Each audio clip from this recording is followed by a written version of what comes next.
እንደምን ዋላችሁ ሰላም ተወዳጆች እንደምን ዋላችሁ። ዛሬ እግዚአብሔር ከፈቀደ የምንማማረው የትምህርታችን ርዕስ የሚሆነው መሐመድ የመሲሁን መሞት መሰቀል ያምን እንደነበረ በዚህ በሱራ ምዕራፍ 289 ሙድ ውስጥ እያለ ክርስቲያኖችና አይሁዶችን የማቆለጳጰስ ዘመቻ ውስጥ ባለ ሰዓት ከክርስቲያኖችና ከአይሁዶች ሳይጣላ በፊት በነበረ ሰዓት ያምን እንደነበረ እንማማራለን ማለት ነው። ለዚህ መነሻ የምናደርገው ምንድነው? በመጀመሪያ በአህመድያ የተባለው የእስልምና የግሩፕ ሴክት ኢሳ እንደተሰቀለ ከዛን ደግሞ ከሞት እንደተነሳ እንደሞተና ከሞት እንደተነሳ ያምናል። ይህን እንደ አንድ መነሻ እንጠቀመዋለን።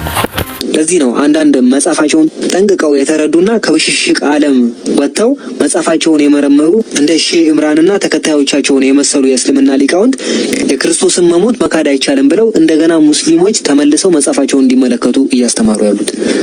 But there were those who recognized him as the Messiah. And they were crying when they saw him crucified.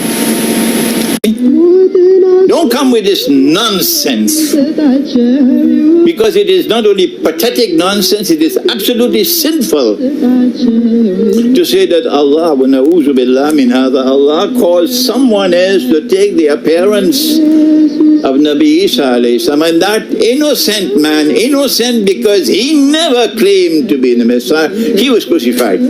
Wait for judgment day with that nonsense. Pathetic nonsense. It's not there in the Quran, it's in your imagination. That's why it is. በዚህ በሱራ ምዕራፍ 289 ላይ ያለው ስለኛ መጻፉ ሰዎች መሐመድ ስለኛ መጻፉ ሰዎች ሲናገር ምን ብሎ ተናግሯል? ያወቁት ነገር ስለኛ ስለ ክርስቲያኖች ሲናገር ማለት ነው። ያወቁት ነገር በመጣላቸው ጊዜ በእርሱ ካዱ ብሏል። ያወቁት ነገር በመጣላቸው ጊዜ በእርሱ ካዱ አለ መሐመድ። እኛ የምናውቀው ነገር ምንድነው ስንል እኛ የምናውቀው ነገር ምንድነው? ኢሳ ከመሞቱ በፊት ስለሞቱ እንደተናገረ እናውቃለን። እንዲሁም ደግሞ እንደተያዘ እናውቃለን፣ እንደታሰረ እናውቃለን። እንዲሁም ደግሞ እንደተዘበተበት በ33 ዓመቱ እንደተሰቀለ እናውቃለን። ስለኛ ቤዛ እንደሞተ እናውቃለን። እንዲሁም ደግሞ ከሞት ተለይቶ እንደተነሳ እናውቃለን እኛ ክርስቲያኖች። መሐመድ ምን አለ በዚህ በሱራ ምዕራፍ 289 ላይ ስለኛ ስለ ክርስቲያኖች ሲናገር ያወቁት ነገር በመጣላቸው ጊዜ አለ በእርሱ ካዱ ይላል። ያወቁት ነገር በመጣላቸው ጊዜ በእርሱ ካዱ። እኛ ከምናውቀው አንዱን ስንመለከት ለምሳሌ ኢሳ ከመሞቱ በፊት ስለሞቱ እንደተናገረ እናውቃለን። ጌታችን አምላካችን ንጉሳችን ኢየሱስ ክርስቶስ ከመሞቱ በፊት ከተናገራቸው አንዱ ቃል ውስጥ በዚህ በዮሐንስ ወንጌል ምዕራፍ 3 ቁጥር 17 ላይ የምናገኘው አለ። ሙሴ በምድረ በዳ እባብን እንደሰቀለ ሁሉ በእርሱ የሚያምን ሁሉ የዘላለም ሕይወትን እንዲያገኝ እንጂ እንዳይጠፋ የሰው ልጅ ይሰቀል ዘንድ ይገባዋል ብሎ ስለራሱ ክርስቶስ ተናግሯል። ሙሴን ጠቅሶ እንዴት የብሉይ ኪዳንን መጽሐፍ ቶራን እንዳረጋገጠ እዚህ ጋር እንረዳለን። ይህ ብቻ አይደለም። በዚህ በዮሐንስ ወንጌል ምዕራፍ 10 ላይ ምን ብለዋል? መልካም እረኛ እኔ ነኝ፣ መልካም እረኛ ስለ በጎቹ ነፍሱን አሳልፎ ይሰጣል ብሏል። መሐመድ እዚህ ጋር ያወቁት ነገር በመጣላቸው ጊዜ በእርሱ ካዱ ካለ እርሱ ያወረደ ወይ የመጣለት እኛ የምናውቀው ነገር ከሆነ ይህንንም ምን ሊያደርግ ይገባል ማለት ነው? ቁርአን ይህንንም ማወቅ አለበት ማለት ነው። የእስልምና መጽሐፍት ይህንንም ሲያውቁት ደግሞ በማስረጃ እንመለከታለን ማለት ነው። በዚህ ጋር እንደምትመለከቱት በዚህ በአተበሪ ቮሊዩም 4 ፔጅ 121 ላይ ቅጽ 4 ፔጅ 121 ላይ ምን ይላል? ኢሳ ነው የሚናገረው። አተበሪ እንደዘገበልን በቅጽ 4 ኢሳ ሲናገር ምን ይላል? the shepherd is taken away, the flock disperse ይላል። እረኛው ይመታል መንጋውም ይበተናል ብሎ ይነገር። እረኛው ይወሰዳል መንጋውም ይበተናል ብሎ ተናገረ። ይህን ካለ በኋላ አተበሪ ምን ይለናል? he began to use such language announcing his death ይላል። ይህን ቃል የተናገረው ኢሳ ነውና ይህንን ስለሞቱ ለመናገር ይህንን ተናገረ ይላል። ስለሞቱ ለመናገር ይህንን ተናገረ ይላል። ኢሳ ስለሞቱ ለመናገር ይህንን ተናገረ ይላል። ምንን ተናገረ? the shepherd is taken away, the flock disperses እረኛው ይወሰዳል መንጋው ይበተናል በማለት ተናገረ ይላል። ኢሳ ይህንን ቃል እንደተናገረ የእስልምና መጽሐፍት የሆነው አተበሪ ይናገራል ወይ ደግሞ ያምናል ማለት ነው። ሌላው ኢሳ እንደተያዘ እንደታሰረና እንደተዘበተ እኛ ክርስቲያኖች እናውቃለን። ቁርአኑ ምን ይላል? በዚህ በሱራ 289 ያወቁት ነገር በመጣላቸው ጊዜ በእርሱ ካዱ ብሏል። እኛ ክርስቲያኖች ያወቅነው ነገር በመጣልን ጊዜ እንደ ካዱ ማለት ነው። መሐመድ በዚህ ሙድ ውስጥ እያለ ኢሳ እንደተዘበተበት እንደታሰረና እንደተያዘ ያምናል ማለት ነው። ለዚህ ማስረጃችን ምንድነው? በዚህ በአተበሪ በዚህ ገጽ ላይ ማለት ነው። በዚህ በአተበሪ ቮሊዩም 4 ፔጅ 121 ላይ ምን ይለናል? በት ናው ይላል ስለ ኢሳ እንዴት እንደተሰቃየ ሲነግረን ማለት ነው። ምን ይላል? በት ናው ነገር ግን አሁን they seized him ያዙት፣ chained him አሰሩት፣ tied him with the cord በገመድ አሰሩት and began to lead him saying you revived the dead, chased away the devil, and cured the possessed. Will you not set yourself free from this cord? እና እንዲህ ማለት ጀመሩ። ከያዙት በኋላ ካሰሩት በኋላ እንዲህ ማለት ጀመሩ ማለት መዘበት ጀመሩ ማለት ነው። ምን እያሉ? you revived the dead ሙታንን አነሳ፣ chased away the devil ሰይጣንን አራጅ and cured the possessed እንዲሁም ደግሞ መንፈስ ያለባቸውን በመንፈስ የተያዙትን ፈወስ። will you not set yourself free from this cord? አሁን ራስን ነፃ ከዚህ ገመድ ነፃ ማድረግ አትችልም ምን እያሉ እንደዘበቱበት አተበሪ የተባለው የእስልምና መጽሐፍ በቅጽ 4 ገጽ 121 ላይ ይነግረናል ማለት ነው። ይህንን ስንመለከት ይሄ ታሪክ ሪል ነው ማለት እውነታ መሆኑን ሌላው የምንረዳው ምንድነው? ኢቭን በነቢያት ኢየሱስ ክርስቶስ አስቀድሞ እንደሚሳለቁበት እንደሚዘበትበት አስቀድሞ ነቢያት ተናግረዋል። ለምሳሌ ያህል በዚህ በመጽሐፈ ጥበብ 2:12 ላይ ማለት ነው። ይሄ የተጻፈው ክርስቶስ ከመወለዱ ከ800 900 ዓመት በፊት የተጻፈ ነውና በዚህ በመጽሐፈ ጥበብ 1:12 ላይ ምን የሚል ቃል እናገኛለን? ኢየሱስ ክርስቶስ ላይ እንደሚሳለቁበት መሲሁ ሲሰቀል እንደሚሳለቁበት ይነግረናል።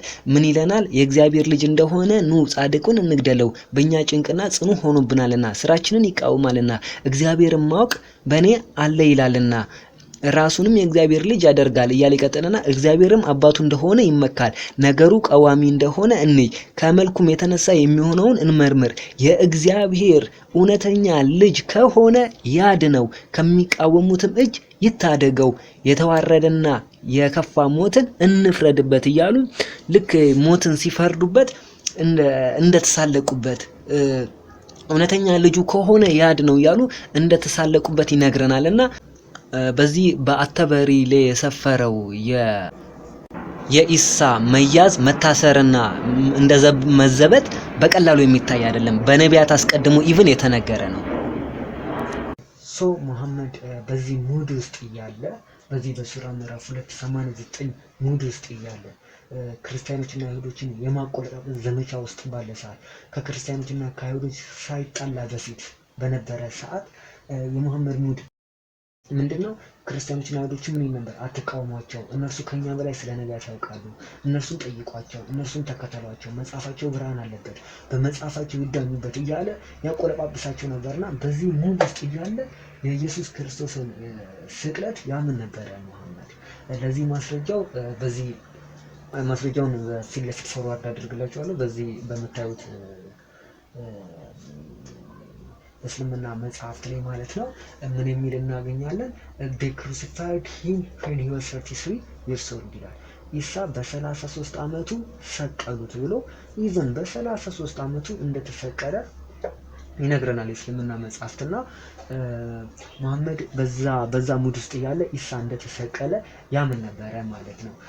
ይሄ ብቻ አይደለም እንደሞተ ለምሳሌ በሱራ ምዕራፍ 3:55 ስንመለከት አማርኛውን ትንሽ ለውጠውታል። እንግሊዘኛውን ወይ ደግሞ አረበኛውን መመልከት እዚህ በጣም እውነትን እንድታገኙ ይረዳቸዋል ማለት ነው። ምን ይለናል? I shall make you die ይላል። I shall make you die አላህ ነው ኢሳን የሚለው ምን ይለዋል? እንድትሞት አደርጋለሁ and I am lifting you to myself ከዚያንም እኔ ወደ ራሴ እወስድካለሁ በማለት ኢሳን እንዲሞት እንደሚያደርገው ከዚያንም ደግሞ ከሞት እንደሚያስነሳው ይነግረናል ማለት ነው።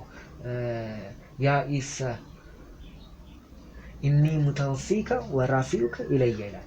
እና ኢሳ ሆይ እንድትሞት አደርግሃለሁ ከዛንም ወራፊኡከ ኢለየ ከሞት አነሳሃለሁ ይላል።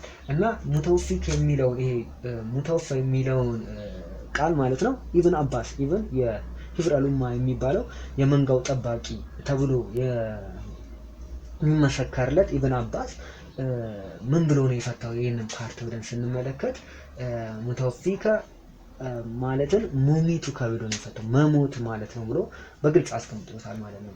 እንደዛ በማለት ኢሳ አላህ ኢሳን እንዲሞት እንዳደረገው ከዛ በኋላ ደግሞ ወደ ራሱ እንደወሰደው ማለት ነው።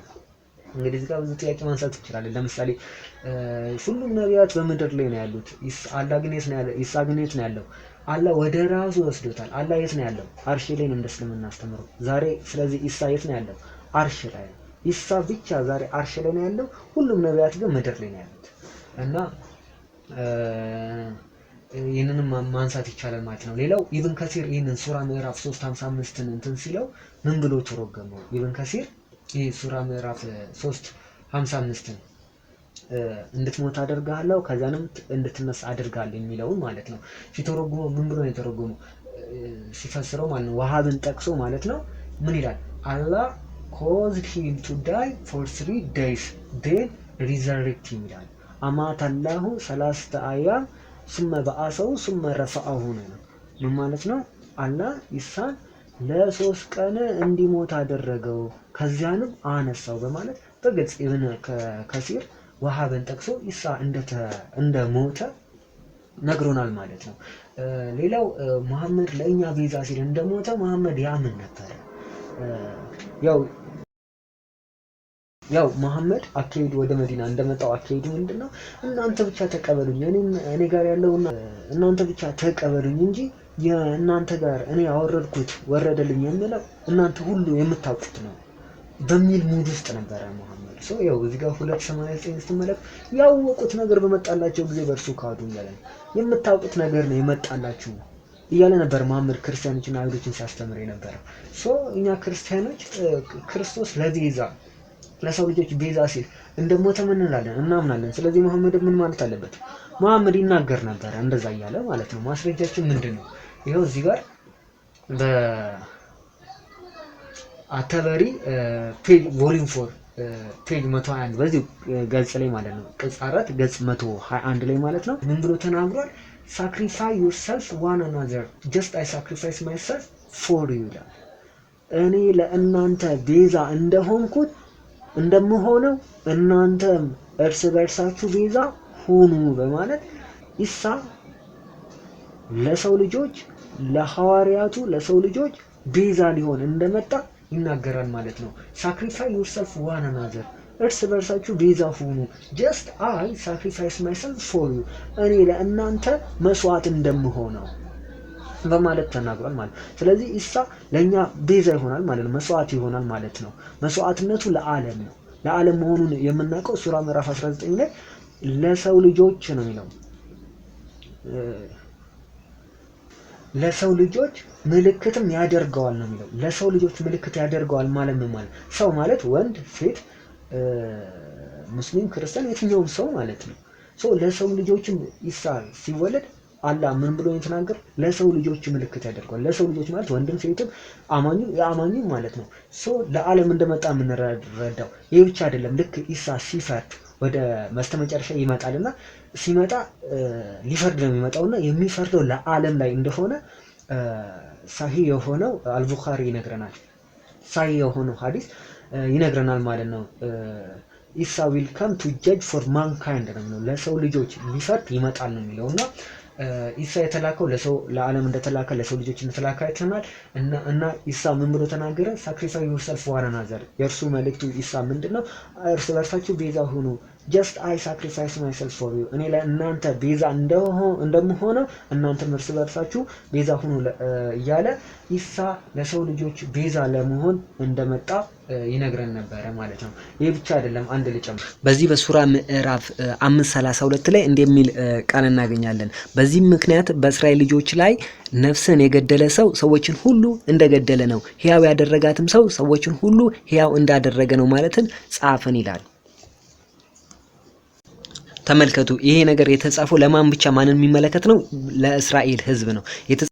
ሕያው ያደረጋትም ይላል ሕያው ያደረጋትም ሰው ሰዎችን ሁሉ ሕያው እንዳደረገ ነው። ከእስራኤል የሚወጣ ነው እንትኑ ህጉ ለእስራኤል ብቻ የተሰጠ ነው እና ያ አንድን አካል ሕያው ያደረጋት ይላል ሰዎችን ሁሉ ሕያው እንዳደረገ ነው ማለትን ጻፍን ይላል። ስለዚህ ይሄ ህግ በእስራኤል ዘንድ አለ ይሰራ ነበረ። የምን ህግ? አንድ ነፍስን የገደለ ሰው ሰዎችን ሁሉ እንደገደለ ነው። ሕያው ያደረጋትም ሰዎችን ሁሉ ሕያው እንዳደረገ ነው ማለት ተጽፏል። ለእስራኤል ህዝብ ሰጥቷል ማለት ነው። አደም እስራኤላዊ ነው። በእስራኤል ምድር የኖረ ነው። የአደም ራሱን መግደል ሰዎችን ሁሉ እንደገደለ ነውና የሰው ልጆችን ሁሉ በምድር ላይ እንዲገኙ አድርጓል።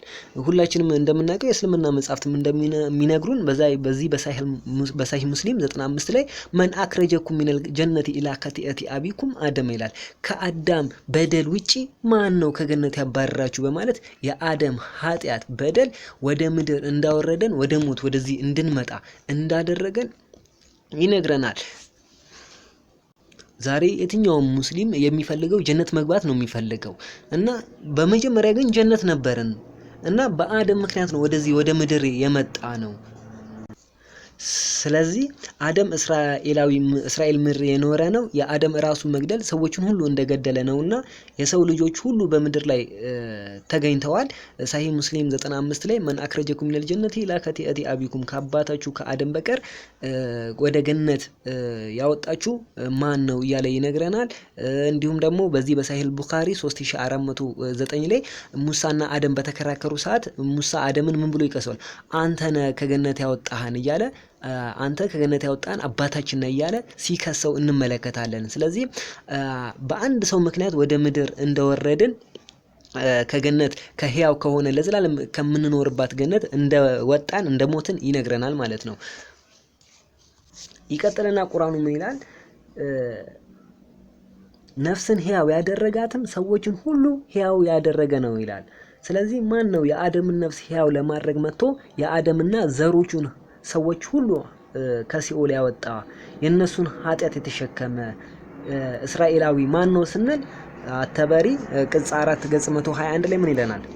ኢሳ ለሰው ልጆች ቤዛ ሊሆን እንደመጣ ሳክሪፋይ ዩርሰልፍ ዋን አናዘር ጀስት አይ ሳክሪፋይስ ማይሰልፍ ፎር ዩ እርስ በርሳችሁ ቤዛ ሁኑ እኔ ለእናንተ ቤዛ እንደምሆን በማለት ኢሳ ለቤዛ እንደመጣ ለማዳን እንደመጣ እንረዳለን ማለት ነው።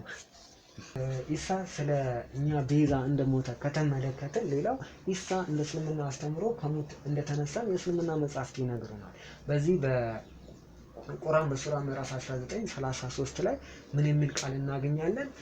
ኢሳ ነው የሚናገረው። ምን ብሎ ይናገራል?